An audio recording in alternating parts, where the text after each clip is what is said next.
Welcome to the Weekly Bat.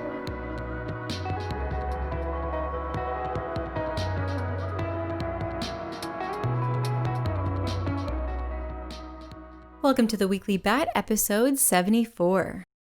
Kicking off the week with a Bat update. This week, the team released a new blog post titled State of the Bat, which is an overview of in-platform utility, the latest stats, and new applications in Brave and beyond. Here's a little snippet. Brave launched the Basic Attention Token in May of 2017, with the aim of realizing the vision executing on the mission of the Basic Attention Token white paper. In the years that followed, the team has delivered a private advertising and creator reward platform with Bat utility to the 24.1 million monthly active users and 7.8 million daily active users in Brave. Within the ecosystem, Bat utility has grown with the support of over 12 million wallets, 4.3 million monthly transacting Bat users, and 1 million verified publishers.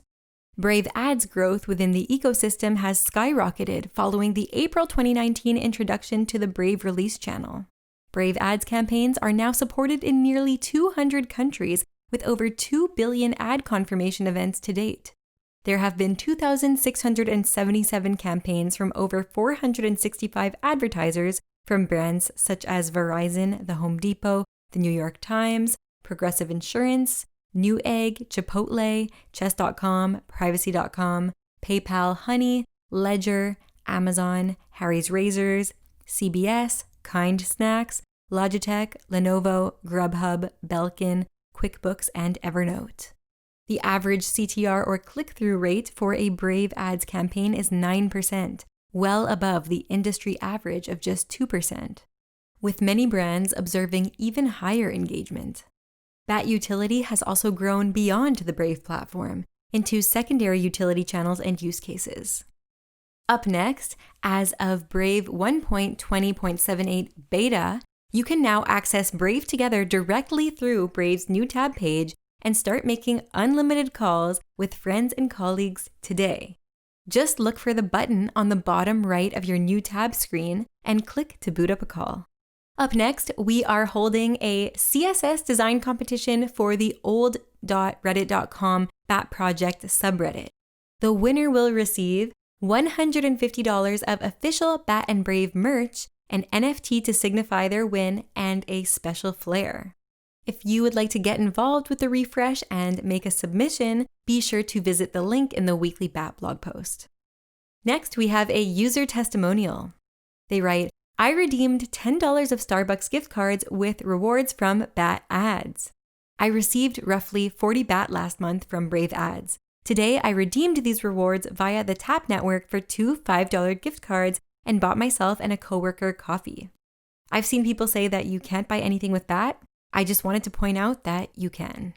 And that is from OGK Glass D. I'm sorry if I butchered your username, but thank you for sharing your story. That's awesome.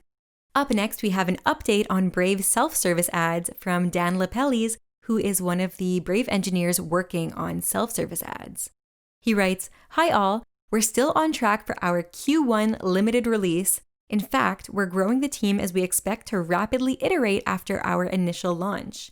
With our Q1 release, we'll be able to onboard select advertisers from our waitlist where they can then define their campaigns, submit them for approval, and let them fly. Brave users will, of course, benefit from the increased ad supply, and Brave the company will continue to denominate ad spend in Bat. We'll be sure to keep posting updates as we get closer to launch. Thank you all. And thank you, Dan, for that much anticipated update.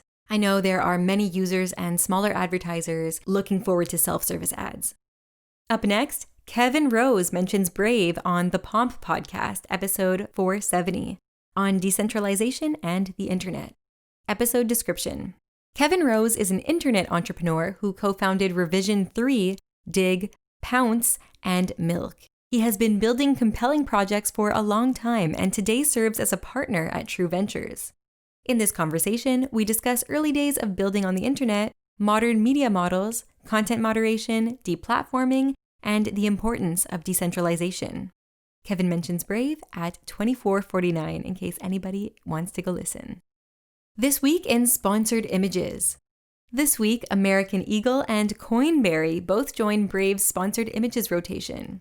In addition, BlockFi, BitPay, Crypto.com, Gala Games, Gemini, and Coinberry all return to the new tab page following the success of their recent sponsored images campaigns. Our ever-expanding list of new tab page sponsors includes PayPal, Verizon, Intel, Newegg, Western Digital, The Home Depot, Chipotle, Khan Academy, Coinbase, and more. News you should know. This first piece is by the Week in Ethereum News newsletter and is by Karen Scarborough. Ethereum's Gambit, a proof by contradiction. Here's the TLDR. Ethereum proposes to change the rules entirely. If the rules Ethereum plays by prove to be valid, major innovations are on the horizon. For early crypto startups, the rules seem to be working. Up next, we have a new episode of Hashoshi's Crypto Over Coffee. It is episode 48, where he covers the Bitcoin bull run, Ethereum, Shapeshift, and more. In this episode of Crypto Over Coffee, Hashoshi analyzes the Bitcoin bull run and BTC price overall, Ethereum and its competitors, South Korean crypto action, VeChain, and more. That's a wrap for this week. Thank you so much for tuning in, and if you would like to read the full stories whose headlines we cover on the podcast, be sure to read the accompanying weekly BAT blog post. You can find that on batcommunity.org always. Or if you're listening on YouTube, check the description box below the video for a link. And if you're listening on a podcast app or player, check the show notes.